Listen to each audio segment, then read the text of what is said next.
예, 안녕하세요. 오늘 강의를 하게 된 황환지입니다. 그러면 소방 안전교육 시작하겠습니다. 목차는 연소이론, 화재이론, 소화이론, 소방시설의 종류하고 건축물의 소방시설에 대해서 하겠습니다. 사실은 막 이런 연소이론 이런 거 하면 좀 따분하시죠? 많이 들어보셔가지고. 그래도 한번 상기한다는 생각으로 이렇게 설명을 길게는 안 하고 짧게 할게요. 그냥 이렇게 머리에 잘 들어올 수 있게. 자, 연소가 뭐겠어요? 그냥 불에 타는 거죠. 그냥 연소는 불에 타는 거예요.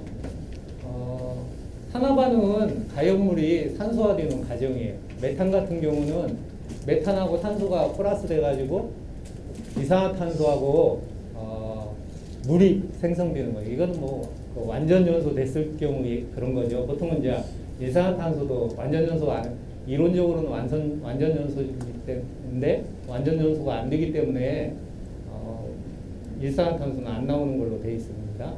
그리고 이제 발열 반응이란 열 에너지로 변환하기 화학 에너지가 열 에너지로 변환하는 걸 말하는 겁니다.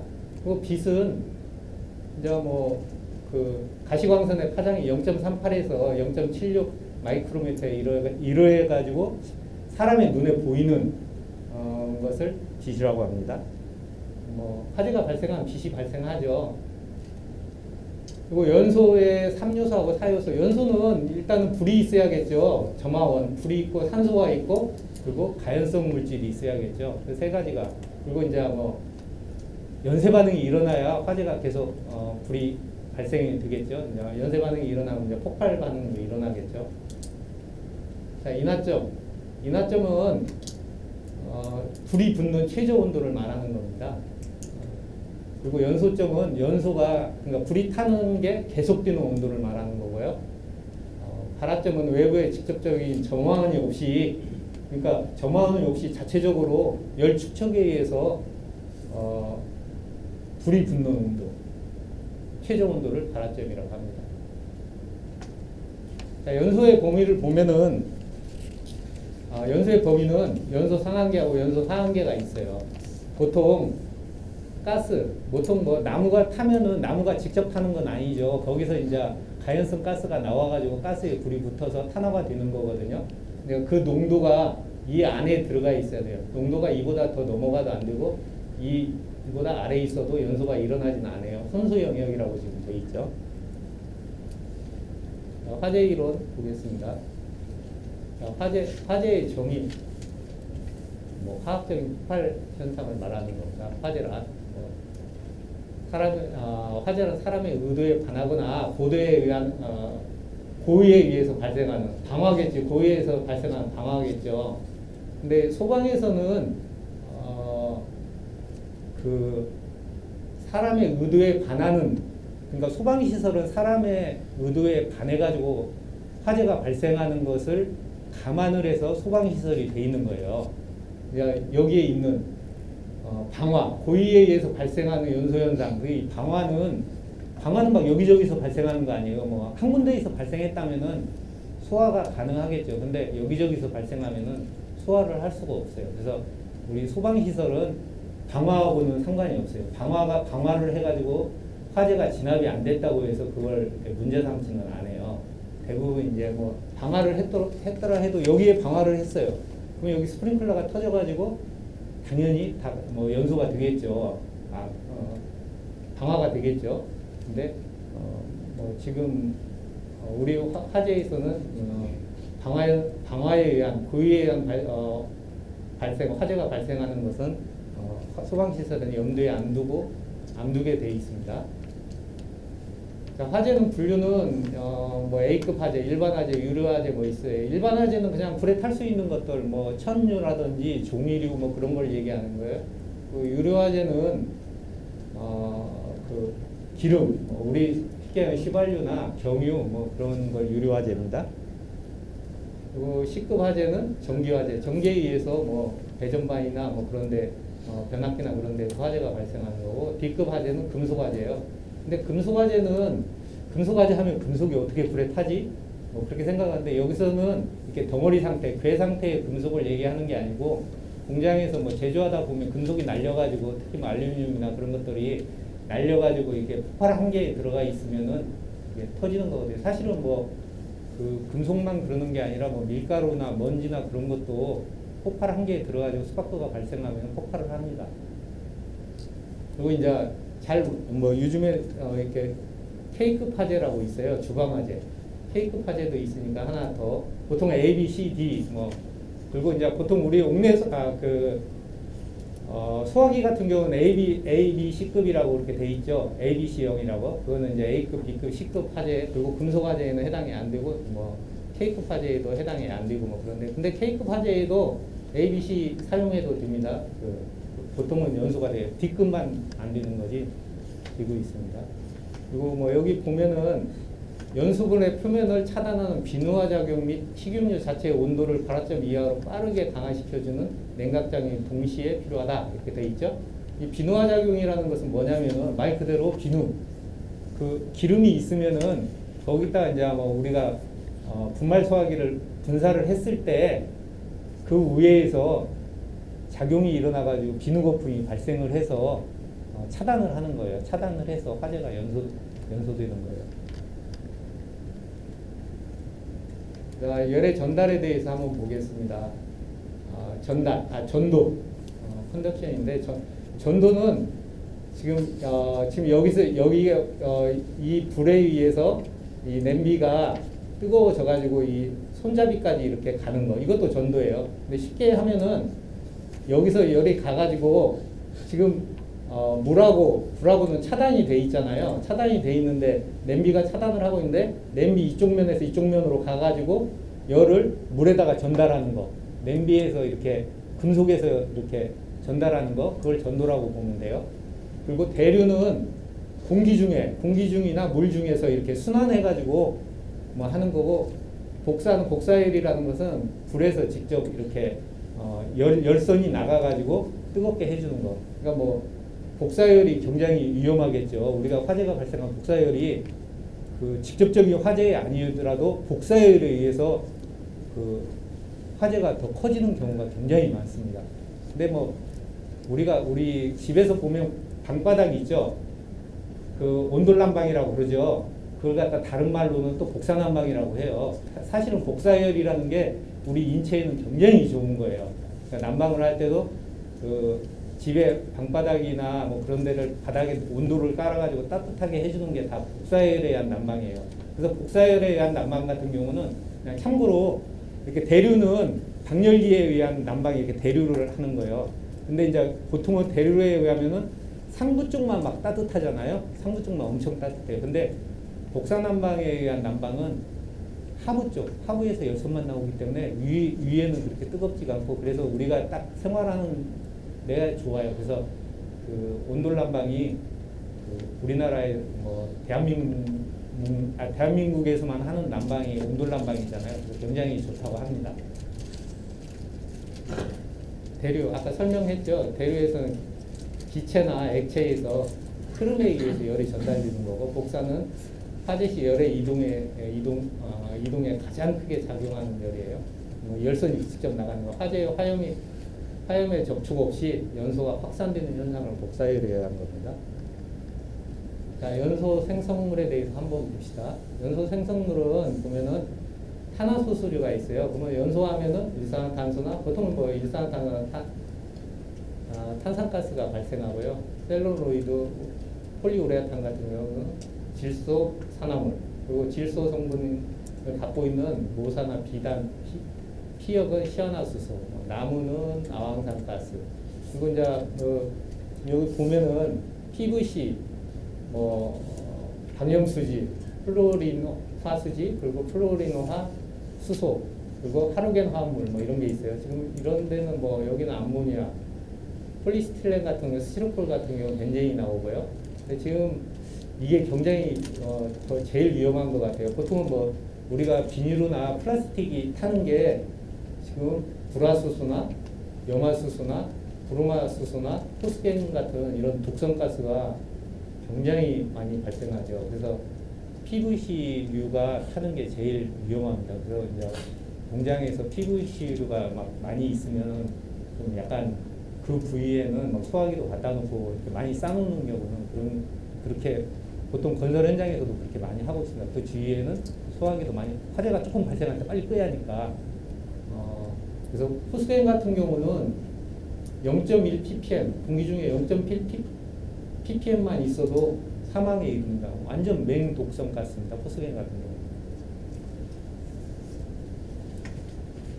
지금 일산화탄소하고 이산화탄소에 대해서 이렇게 나왔는데, 뭐 이렇게 보면은 우리가 이산화탄소는, 탄산가스는 위험하지 않다고 생각하잖아요. 농도가 높아지면은 죽습니다, 이게. 탄산가스 어디에 사용하죠? 혹시 탄산가스, 수압가스 사용하는 데 보셨나요? 전기실에 사용하죠? 혹시 공장에 탄산가스 전기실에 한 대 있나요? 그 굉장히 위험합니다. 이게 전기실의 면적이 300스퀘어미터 이상이면은 수압가스를 하게 돼 있거든요. 근데 요즘에는 그 좀 약간 안전한 가스로 많이 하고 있어요. 탄산가스 위험하지 않은. 옛날에는 하로겐 가스 많이 했는데 하로겐 가스는 약간 문제가 있죠.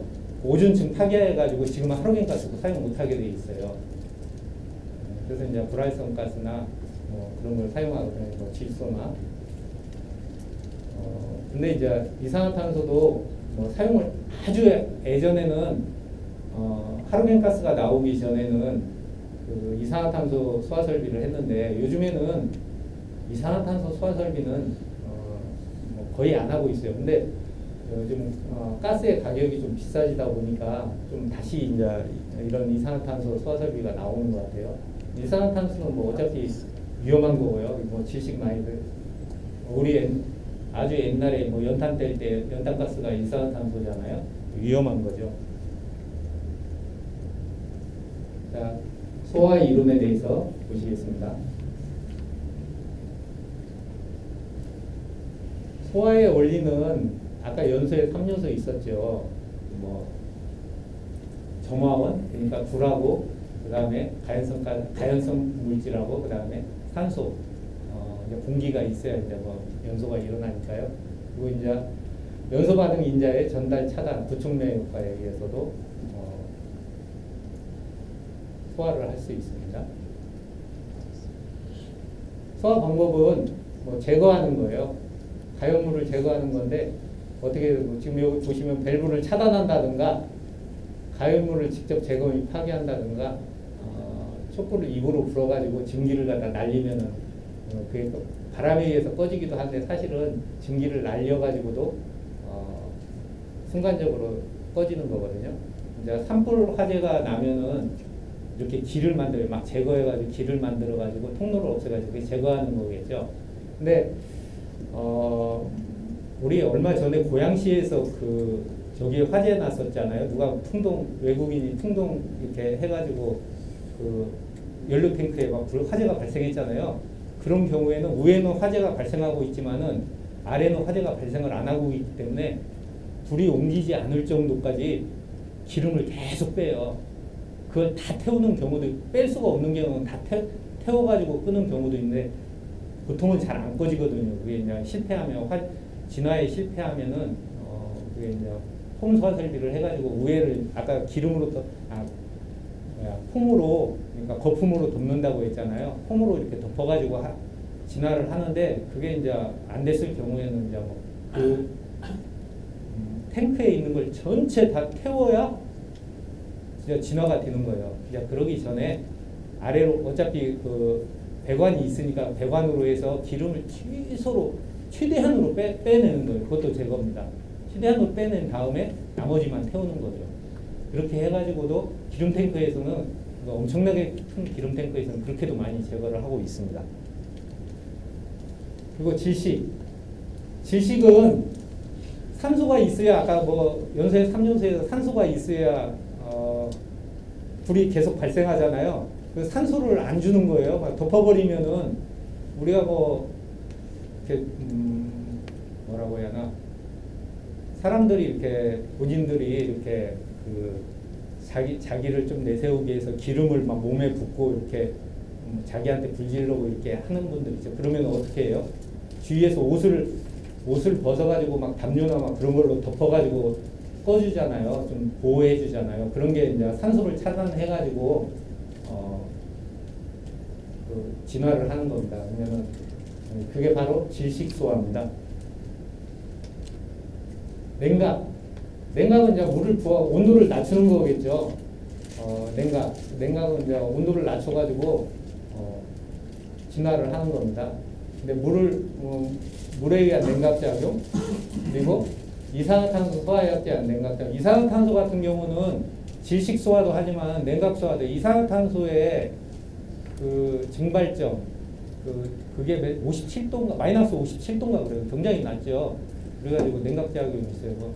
이산화탄소 같은 경우는 우리 혹시 학교 다닐 때 탄산가스가 승화한다고, 승화라는 게 고체에서 액체를 내고 액체에서 기체가 돼야 하는데 막바로 고체에서 기체가 되는 거예요. 그리고 기체에서 압력을 가하면은 고체가 돼버리는 거예요. 액체가 되지가 않고. 물 같은 경우는 기체에서 거꾸로 비가 내리면은 액체가 되죠. 액체가 또 다시 온도가 내려가면은 고체가 되잖아요. 그렇게 왔다 갔다 해야 하는데 갑자기 고체에서 기체가 된다는 그런 걸 승화라고 해요. 그게 이산화탄소가 유일하게 그렇거든요. 근데 그게 보통 그 온도가 한 마이너스 57도 정도 돼요. 자, 연쇄 반응 억제 효과. 요즘에는 하론이나 하루겐 화합물 이런 걸 사용을 못하겠는데 요즘에는 불활성 기체한 소화약제 를 많이 사용하고 있습니다. 하루겐 화합물도 오존층을 파괴를 최소로 하는 가스를 사용해가지고 사용을 하고 소화약제로 사용하고 있습니다. 분말 소화약제하는 억제 부촉매 효과도 있고요. 자, 소방시설의 종류를 한번 봅시다.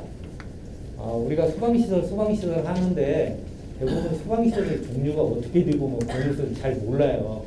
그리고 이 소방시설이 있는데 이건 누가 사용하는 건지 그런 것도 보통 소방시설 하면은 그냥 옥내소화장하고 스프링클러 일반적으로 그리고 감지기 그리고 유도등 한 그 정도만 우리가 보통 그렇게 얘기하잖아요. 근데 소방시설에는 소화설비가 있어요. 불을 끄는 설비입니다. 소화설비는 화재가 발생했을 때 불을 끄는 설비. 그 다음에 경보설비는 화재가 발생했을 때 자동으로 경보를 하든가 사람이 수동으로 눌러가지고 경보를 하든가 그래가지고 피난하라고 하는 게 경보설비고요. 피난구조설비는 화재가 발생했을 때 피난을 해야 하잖아요. 그 피난을 할 수가 없으면은 구조를 해야 하잖아요. 그러니까 공기 안전벨트라든지 구조대라든지 그런 게 이제 구조설비예요. 피난설비는 또 우리가 보듯이 유도등도 피난설비예요. 유도등 이쪽으로 피난하라고 돼 있잖아요. 그리고 소화설비는 소화용수설비. 소화용수설비는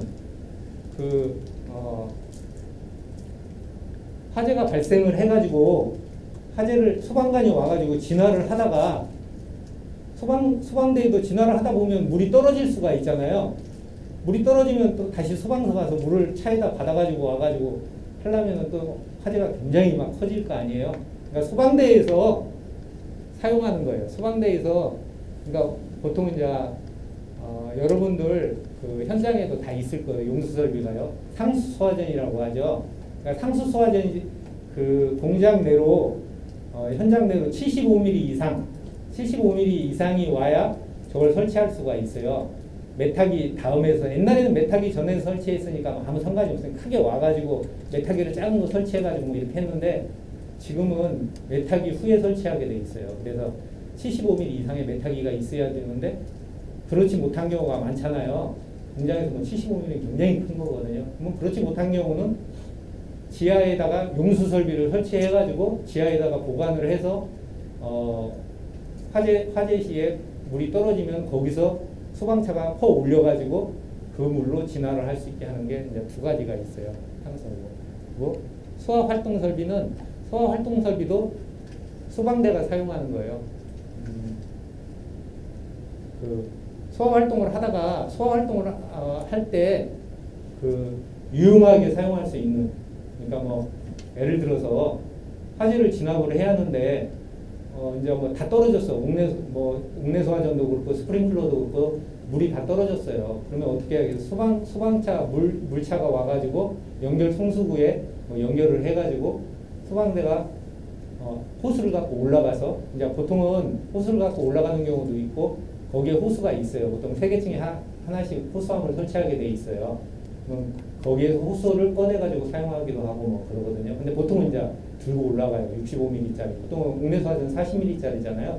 그래서 그렇게 사용하는 뭐 그런 것도 있고 뭐 지하층 같은 경우는 무선이 안 되잖아요. 무전기가 안 되니까 그런 무전기를 할 수 있는 설비를 무선 설비를 한다든가 그리고 또 진압하러 올라갈 때 연기가 많으면 연기를 이렇게 배제시킨다든가 그런 것들이 소방 활동 설비예요. 건축물의 소방 시설에 대해서 한번 봅시다. 아까 뭐 소화기 얘기했죠. A, B, C급이 있고 B, C급. 보통은 A, B, C급 많이 사용하죠. A, B, C급. 저도 B, C급 있는 것은 사용을 한 번도 안 해봤어요, 사실. 누가 B, C급을 사용하겠어요. A, B, C급 뭐 가격이 이게 단가가 다른 것도 아니고 보통 이제 3.3kg짜리가 어느 정도 하죠. 뭐 인터넷으로 사면 그렇게 비싸지는 않은 것 같아요, 보니까. 요즘에 여러분들도 그 현장에서 직장에서 지금 다 교체 다 했죠. 예전에 있던 거 한 재작년 정도에 다 아마 교체했을 거예요. 10년 넘은 것들이요. 근데 저는 이거는 조금 잘못됐다고 제 개인적인 생각이에요. 그 업체하고 결탁이 돼가지고 어떻게 소방 기술자들하고 결탁이 돼. 제가 10년 된 거 다 터트려 왔는데 10년 넘은 거 터트려 왔는데 오작동 나는 거 하나도 못 봤어요. 솔직히 말씀드렸어요. 다 쌩쌩해요. 그냥 해봤어요. 근데 그걸 갖다가 10년 되는 거 멀쩡한 걸 10년은 진짜 깨끗해요. 근데 뭐 제가 이런 말 하면 안 되겠지만은 일단은 또 10년 됐는데 오작동이 나가지고 화재가 발생했는데 안 꺼졌다면 더 큰 피해가 가겠죠. 그런데 이거는 약간 너무한 것 같아요. 그래서 이걸 사회적 문제도 돼요. 왜 그러냐면은 그걸 갖다 폐기물 처리해야 하잖아요. 네? 그 분말 소화할 때 폐기물 처리해야 하잖아요. 그래서 이거는 좀 약간 사회적 비용도 더 드는 것 같은 10년은 좀 약간 문제가 있다. 제 생각입니다. 그건 개인적인 생각이에요. 문제가 있다 그런 생각이 좀 들었어요. 그러니까 결탁을 했는지는 모르겠는데 그냥 제 생각이에요. 그것도 결탁했다는 생각이 아주 많이 드는 것 같아요. 그 10년 만에 다 교체하라는 게 너무 좀 여러분도 그런 생각 들었죠? 그 교체하면서 다 교체하셨을 거 아니에요. 자, 소화액제는 가압식하고 축압식이 있어요. 근데 이건 옛날 거예요. 요즘에는 다 이거 축압식 사용하고 있죠. 그리고 0.7에서 0.98. 그러니까 뭐 옛날로 따지면은 7kg에서 9.8kg 정도 되겠죠. 요즘에는 이게 SI 단위가 압력 단위가 킬로그램 퍼 센티의 자승이었는데 이게 파스칼 단위로 바뀌었어요. 그러니까 파스칼도 킬로파스칼 위에가 뭐예요? 압력이 워낙 파스칼 단위는 워낙 작기 때문에 메가파스칼을 쓰고 있어요. 그러면은 이제 여기에 킬로그램 퍼 센티의 자승에서 나누기 10을 해주면은 메가파스칼이 되고 킬로그램 퍼 센티의 자승에서 킬로그램 퍼 센티의 자승에서 나누기 10을 하면은 메가파스칼이 되고 메가파스칼에서 곱하기 10을 하면 킬로그램 퍼 센티의 자승이 되는 겁니다. 그냥 그건 참고로 메가파스칼이 뭐라는 거. 그리고 우리가 이걸 읽을 때는 원래는 파스칼이거든요. 이게 그래서 메가파스칼인데 보통은 현장에서는 어떻게 읽냐면 그냥 MPA라고 읽어요. 그대로 MPA. 많이 들어보셨죠? MPA라고 많이 그냥 읽죠. 그렇게 읽어도 돼요. 근데 단위는 파스칼이에요. 파스칼이기 때문에 그냥 메가파스칼 이렇게 읽는 게 정석이 아닌가 생각합니다. 자, 자동 소화장치 중 주거용 주방 자동 소화장치. 이거는 뭐 여러분들 회사에는 없을 거예요. 집에 있겠죠. 집에 가서 이렇게 여러분 다 있을 겁니다. 뭐 가정집은 없을 거고 아파트는 뭐 다 설치하게 돼 있으니까 다 있을 겁니다. 아파트는. 이거 뭐 쉽게 얘기해서 우리 가정에서는 화재가 98%가 어디서 발생하냐면은 화기를 사용하는 주방에서 발생해요. 화재 전체 화재를 보면 100건이 났어요. 그러면은 98건은 다 주방에서 발생해요, 화재가. 그래서 여기다 이렇게 설치하는 게 이제 생긴 거예요. 그래서 감지부가 있어가지고 화재가 발생하면 여기다 탁 터져가지고 분말 소약제가 이렇게 다 분사가 돼가지고 진화를 하는 겁니다. 옥내 소화전 설비. 옥내 소화전 설비는 이게 이 아래가 소화전이고 위에 이게 동그라미 3개 그려 있는 게 이제 발신기예요. 이제 발신기 이제 사실은 이게 발신기만 있으면 안 되고 여기에 또 감지기도 있고 이렇게 다 종합해서 그려놔야하는데 지금 이제 이렇게 그려놨어요. 그리고 요즘에는 이렇게 압력 챔바 보통 10kg 이하는 100리터짜리고 10kg 이상 이 펌프가 10kg 이상이 되는 거는 보통 10kg라고 하는데 요즘에는 12kg까지 이제 할 수 있게 돼 있기 때문에 한 100리터짜리 그리고 12kg가 초과되는 것은 보통 한 200리터짜리를 사용하고 있거든요. 그리고 대부분 저수주가 이렇게 하부에 있지는 않아요. 이렇게 하부에 있으면 이렇게 물올림 탱크, 프라이밍 탱크라고 하죠. 이런 게 있는데 이건 아주 옛날에는 이런 식으로 이렇게 돼 있었어요. 근데 지금도 보면은 시스템을 다 집어넣어야 하니까 이런 것도 있다는 것을. 근데 지금은 이렇게 탱크가 옆에 있잖아요. 옆에 있기 때문에 이런 게 필요가 없어요. 그러면 이게 이제 부합에 의해 가지고 흡입하는 거고, 이제 보통은 정압에 의해서 흡입하는 거죠. 옆에 있는 경우는. 그리고 보통은 이렇게 옆에 있는 경우는 연상계가 필요가 없어요. 그리고 연상계가 필요 없고 여기 압력계만 필요하고 이렇게 아래에서 부합에 의해서 흡입하는 경우는 이 연상계라는 게 뭐냐면은 압력도 재고 진공압도 재고 하는 거예요. 두 가지를 잴 수 있는 게 연상계예요. 근데 요즘에는 연상계도 그렇게 많이 사용하지는 않으니까. 그리고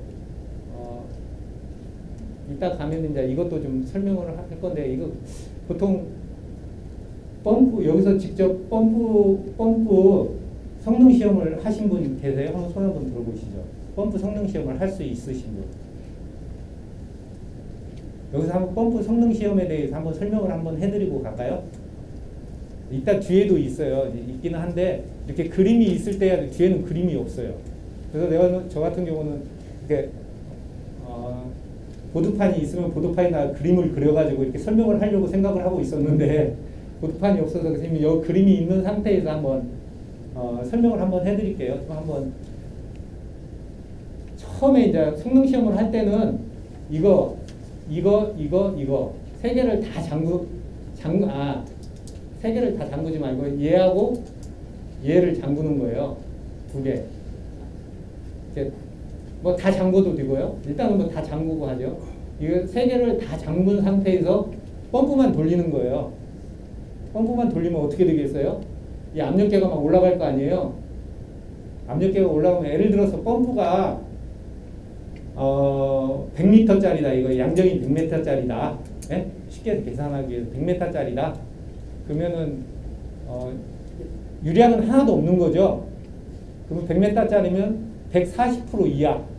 그러니까 이 압력계가 14kg 1.4 메가파스칼 이하가 돼야 돼요.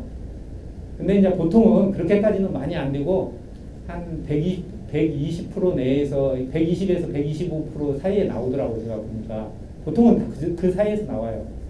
근데 제가 한 번은 펌프가 왔는데 테스트를 딱 했는데 140% 한 150 몇 프로가 나왔어요. 그래가지고 펌프를 다시 공장에 보내가지고 다시 좀 깎아가지고 다시 와가지고 이렇게 테스트를 한 적이 있었는데 사실은 140% 이하가 나와야 돼요. 그러니까 양정이. 그러니까 140m 이하가 나와야 된다. 1.4 메가파스칼 이하가 나와야 돼요.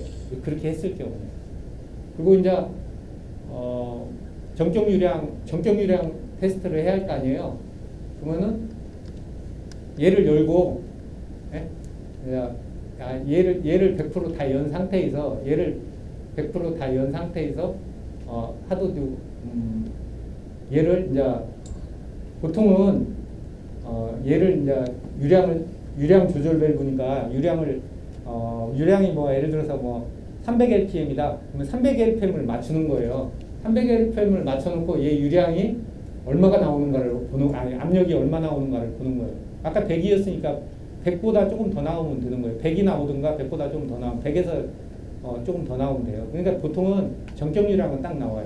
최대 유량은 아까 300이었죠. 300 곱하기 150% 유량에서 그러면은 450lpm에서 450lpm 유량계가 측정이 되는 걸 확인하고 그 다음에 압력계를 봤을 때 65%는 몇이 아까 100m에 있으니까 65m 이상 0.65 메가파스칼 이하가 나오는가, 이상이 나오는가, 이하는 안 돼요. 이상이 나오는가를 확인을 해가지고 테스트를 해요. 근데 대부분 이거 펌프 테스트가 현장에서는 제일 중요한데 이걸 좀 잘 모르시는 것 같아요. 근데 사실은 직접 한번 해보면은 금방, 이렇게도 한번 해보고 저렇게도 한번 해보고 그러면은 금방 하거든요. 일단 이게 펌프 성능이 제일 중요해요. 그리고 두 번째는 아까 스프링클러에 있다고 했잖아요. 프레액션 밸브가 직접적으로 2차 측 밸브를 잠궈 놓고 직접적으로 이게 테스트를 했을 때 이상이 있는지 없는지, 클래퍼가 잘 열리는지 그걸 꼭 확인을 해 주셔야 돼요. 점검할 때 종합 정밀 점검은 1년에 한 번 하지만 자체 점검은 정밀 점검 후 6개월이 되는 달에 하게 돼 있잖아요. 그러니까 꼭 그때, 그리고 다닐 때 그 업체한테 직접 맡겨놓지만 마세요. 요즘에는 업체가 진짜 잘하기는 해. 옛날에는 형식적으로 막 하고 했는데 지금 형식적으로 하지는 않는 것 같아요. 굉장히 잘하기는 하는데 그래도 이렇게 따라다니면서 확인을 한번 해보세요. 저 같은 경우는 사실은 저희도 이제 사옥이 있고 하니까 점검이 오면은 정기 점검도 정기 그 배전반 수배전반 점검도 오잖아요. 업체에서 다 따라다니면서 다 확인해요.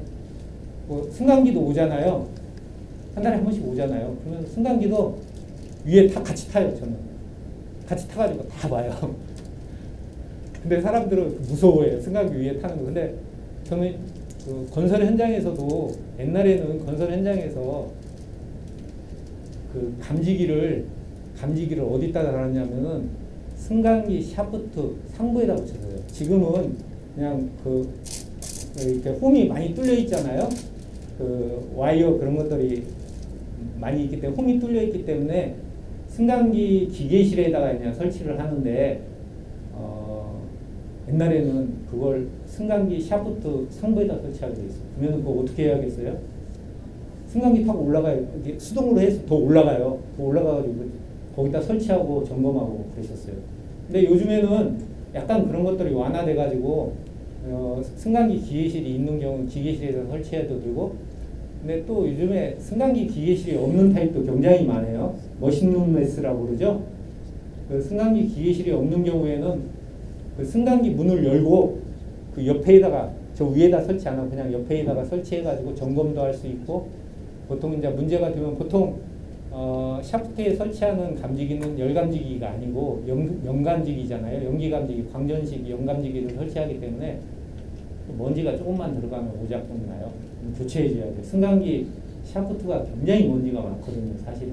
그래서 그 오작동 나면은 교체해줘야 하고 그러는데 이제 위에다 달면 힘드니까 그거 타고 올라가서 그거 어떻게 합니까? 힘드니까 옆에다가 머신룸 레스인 경우, 그러니까 승강기 기계실이 없는 경우, 승강기 보통 기계가 승강기 하부에 그냥 달려있는 것들도 많이 있어요. 요즘에는 기계실 없이.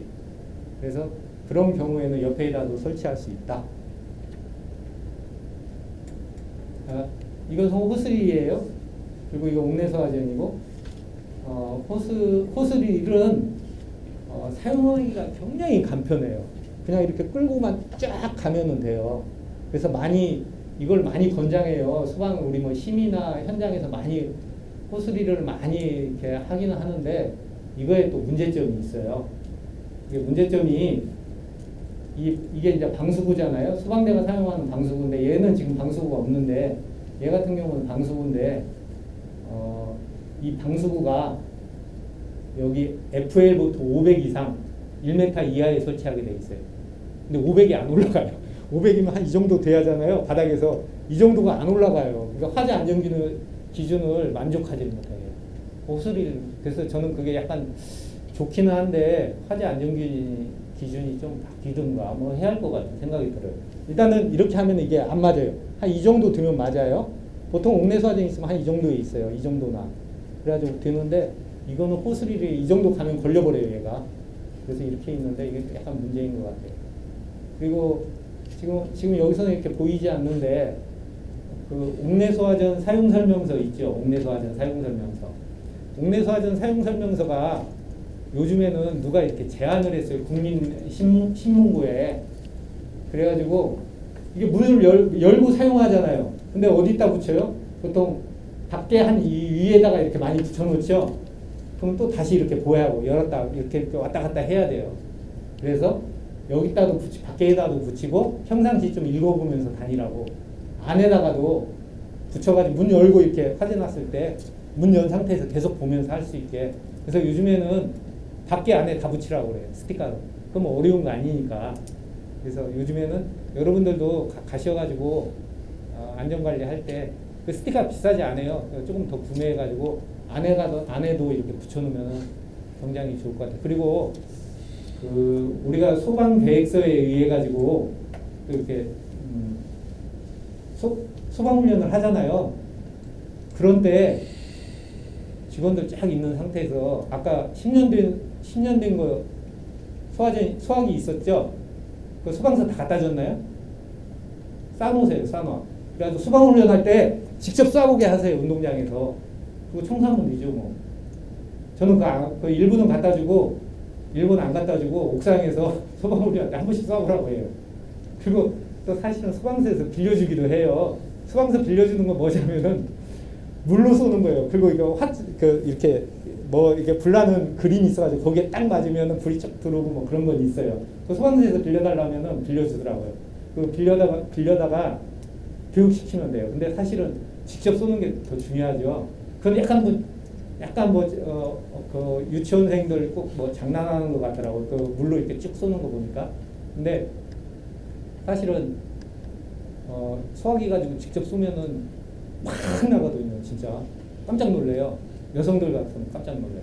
그러니까 한번 그 소방서에 갖다 주지 말고 좀 어느 정도 몇 개씩 이렇게 놔뒀다가 소방훈련 할 때 한 번씩 쏴보게 하면은 진짜 화재 시에 그분은 진짜 가지고 가서 그렇게 쏴요.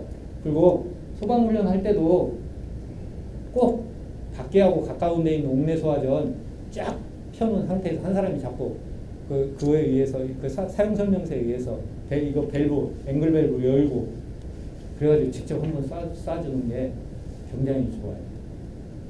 그러니까 되도록이면은 그렇게 많이 해주시는 게 화재 시에 직접 본인이 사용해요.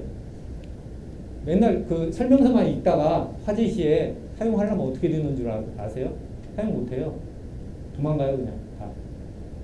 근데 본인이 한번 딱 사용을 해보고 나면은 어디서든지 화재가 나면은 소화기 지금 여기서도 화재가 발생했다.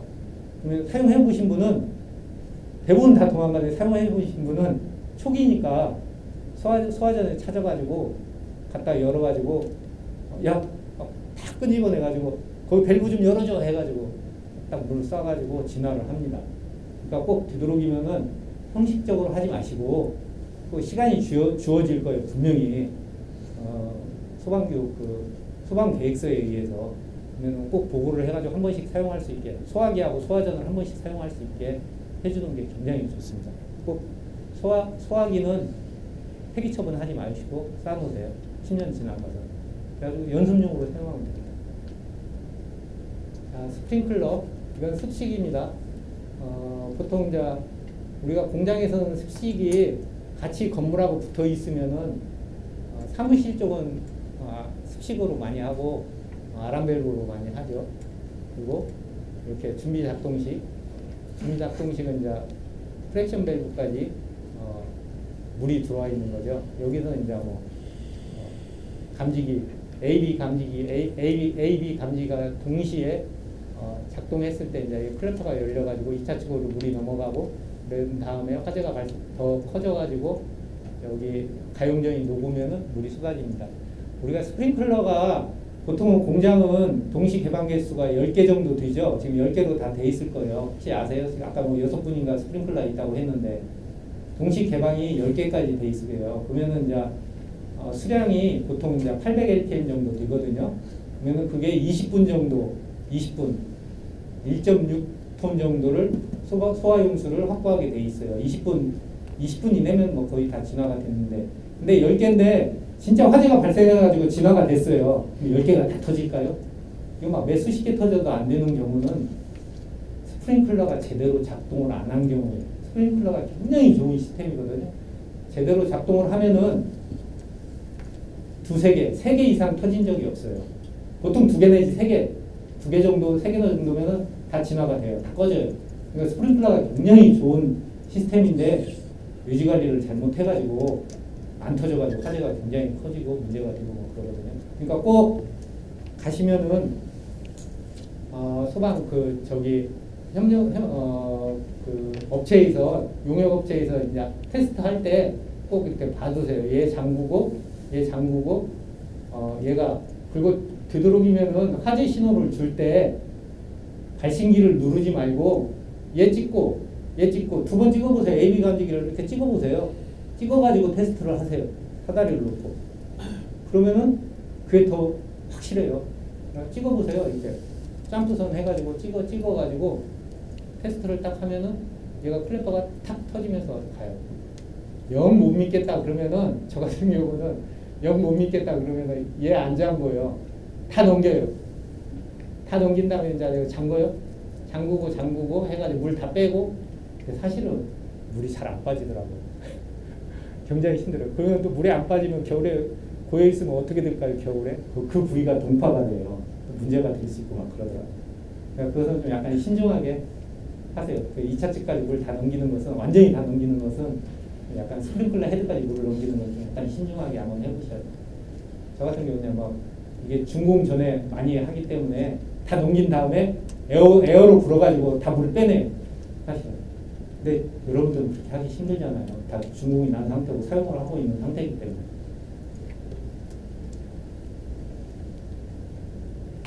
자, 수신기. 보통 뭐 T형하고 R형이 있는데, 그 아까 뭐 현장에 스프링클러가 있으신 분의 회사는 R형이 있는 데도 있을 거예요. 규모가 좀 크기 때문에. 보통은 이제 T형이 많이 있습니다.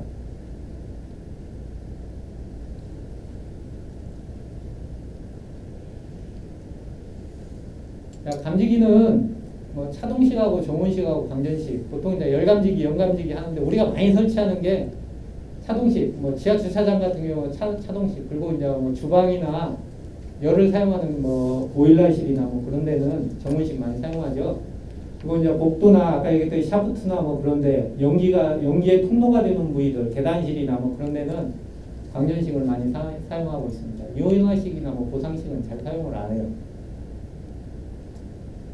그리고 차동식 감지기는 뭐 이런 식으로 돼 있어요. 여기에 이제 팽창을 해가지고 얘를 붙이는 거예요. 다이어프레임 팽창, 공기가 팽창으로 다이어프레임이 붙어가지고 신호를 발생하는데 열이 막 아주 미세하게 올라가면 리크 구멍으로 공기가 빠져가지고 작동을 안 하고 오작동을 방지하는 거죠. 정온식은 바이메탈이 열에 의해서 바이메탈이 쉬어가지고 접점이 붙는 겁니다. 아까 얘기했죠. 열 사용하는 주방이나 여러분들 대개 가면 아파트인 경우가 대개 가면은 주방은 다 뭐 정온식 설치되어 있습니다. 뭐 보일러실이나 뭐 그런데요. 그리고 요즘에는 연기 감지기를 이제 잠자다가 화재가 발생하면은 뭐 이런 호텔 같은데, 객실 같은데요. 그 집에 방이나 거실 같은데 자다가는 화재 발생하면 잘 모르잖아요. 연기가 완전히 퍼져가지고 나가지 못할 때 알아가지고 그냥 결국은 질식해서 사망해요. 그렇기 때문에 요즘에 이제 법이 바뀌어가지고 작년, 재작년부터 바뀌었어요. 그 사람이 취침을 할 수 있는 공간들, 호텔이나 여관 뭐 그런데 취침 시설에는, 그러니까 뭐 주택도 마찬가지겠죠. 그런 데는 지금 다 연기식을 설치하게 돼 있어요. 연기식으로 다 바뀌었어요. 그러니까 좀 뭐라고 해야 하나, 감도가 더 빠른 거죠. 감도가 굉장히 빨라요. 그래서 위험한 지역, 자다가 빨리 화재 신호에 의해서 피난할 수 있게, 연기가 뭐 번져가지고 피난을 못 해가지고 사망하는 경우가 없게 하기 위해서 그렇게 많이 하고 있습니다. 그래서 광전식 같은 경우는 이 광전소사, 얘가 빛을 계속 발생하고 있다 연기가 들어가면 막 빛이 산란하거든요. 그걸 감지해가지고 화재 신호를 발합니다. 근데 또 단점이 굉장히 많아요. 얘가 복도나 뭐 아까 샤프트 그런데 뭐가 있어요? 먼지가 많다고 했죠. 먼지가 들어가면 그냥 오작동이에요. 그리고 수명이 짧아요. 오작동이 많기 때문에. 그래서 그리고 또 뭐야? 요즘에 그 발코니에 옛날에는 발코니에 감지기 집에서 설치 안 했는데 발코니에도 설치해요. 그럼 결로가 돼요. 결로 돼가지고 오작동이 나더라고요. 그리고 또 뭐예요? 그 청소기 있죠. 청소기 윙 하면은 좋은 청소기는 안 그러는데 약간 싸구려 청소기 같은 경우는 미세먼지가 막 나오잖아요. 그래가지고 오작동 나는 것도 봤어요. 제가. 요즘 아파트요. 자, 감지기 일반 예? 중에 오작동이 가장 적게 나는 것도 뭡니까? 오작동이 제일 적게 나는 거요? 정문식 감지기. 근데 정문식 감지기는 뭐 설치하는 위치가 다 다르기 때문에 정문식 감지기 같은 경우는 아까 열 사용하는 주방이라든지 보일러실 그런 데 설치하게 돼 있어요. 열 사용해서 설치할 수가 없나요? 예? 여기 위에는 설치할 수가 없나요? 네, 지금 기준이 그렇게 되어 있어요. 그리고 감지기는 일반 감지기가 있고 아날로그 감지기가 있어요. 사실은 우리가 아까 얘기했던 것은 다 일반 감지기들이에요. 근데 아날로그 감지기 혹시 사용하는 현장 없을 거를 지금 여기는 요즘에 와서 아래응수신기고 아날로그 감지기를 많이 설치하고 있어요. 아날로그 감지기가 좋은 점이 뭐냐면은 그 감지기마다 주소가 다 있어가지고 화재 감지를 딱 하면은 무슨 실에 몇 번 감지기가 화재 감지를 했다 딱 알 수가 있어요. 그래서 굉장히 좋아요. 그래서 주소를 다 입력을 해야 하는데 이게 또 설치하는 사람들이 또 이게 방 하나로 딱 묶어가지고 하고 뭐 그러더라고요. 원래는 그게 아니에요. 감지기마다 주소를 다 부여를 해가지고 딱 화재가 발생하면은 감지기가 어디가 제일 먼저 되겠어요. 화재 발생한 데가 제일 먼저 감지가 될 거 아니에요. 그러니까 여기서부터 이렇게 또 퍼질 거 아니에요. 여러 개가 있다 하면은 그러니까 그 처음에 감지한 게 어느 거다를 딱 알 수가 있어요. 아날로그 감지기가 굉장히 좋아요. 그리고 가격도 비싸고 요즘에는 많이 설치하고 있어요. 자, 비화재 실태와 대책에 대해서 나왔는데 비화재 보호는 열 또는 연기의 요인에 의해서 자동화재 탐지 설비가 감지기가 작동하는 거예요. 실보도 실보는 감지기 설치 부적절, 감지기 고장, 수신기 전원의 차단 등 화재식 정보를 바라지 않는 것을 나오는 거예요. 사실은 감지기는 문제가 되면은 대부분 이제 교체를 해야겠죠. 불이 들어와 있으니까.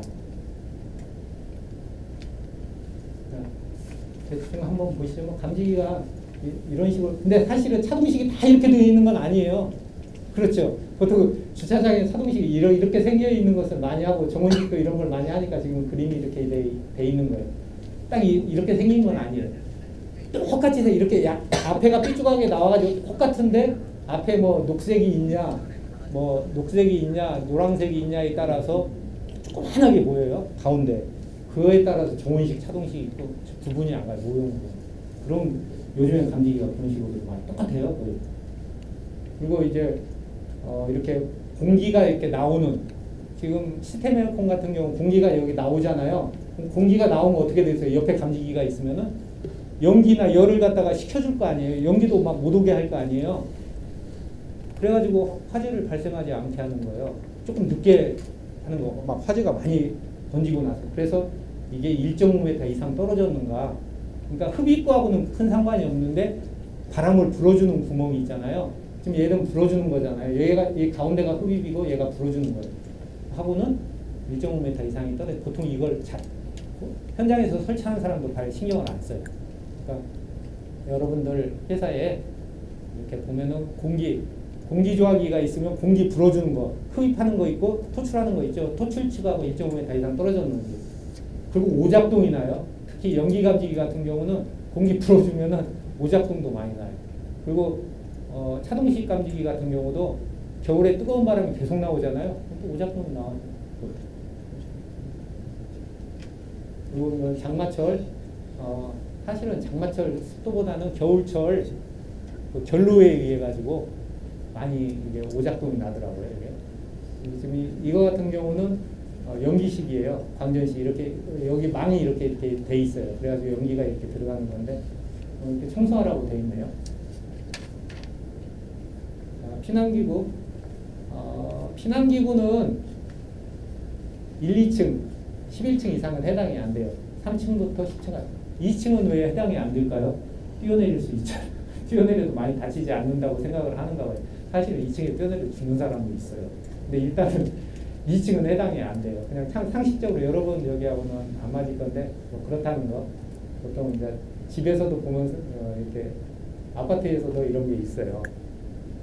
피난기구의 종류도 이렇게 나와 있네요. 인명구조기구. 인명구조기구는 이게 공기호흡기구, 인공소생기가 있는데 어디에서 많이 보셨어요 이거요? 지하철에서 많이 보셨죠? 그리고 이제 여러분들 그 판매시설, 백화점 같은 데 가면은 이게 있어요. 2개씩 있어요. 지하철에는 뭐 꼭 있고. 피난구조 그 공기 안전 매트가 있어요. 이게 공기 안전 매트를 이렇게 펜으로 불어서 이렇게 하는데 보통 이게 15분 정도 걸려요. 15분. 이거 피는데. 근데 이거 피는데 15분인데 사실은 여기 여기 누가 막 이렇게 막 화재가 나가지고 여기까지 가지고 가는데 관리실에서 한 30분 걸려요. 무지하게 무거워요. 그래가지고 예전에는 그냥 갖다 놓으면 막 들고 다닐 수가 없고 둘이도 못 들어요. 무거워가지고. 그래서 요즘에는 꼭 이렇게 뭐라고 하나 이렇게 구루마 있잖아요. 이렇게 택배 하시는 분들 끌고 다니는 그 위에다 올려놓게 돼 있어요. 지금은. 그냥 올려놔가지고 빨리 끌고 갈 수 있게. 굉장히 무거워요. 그리고 이게 10층 이하용 원래는 뭐 20층 정도 있기는 해요.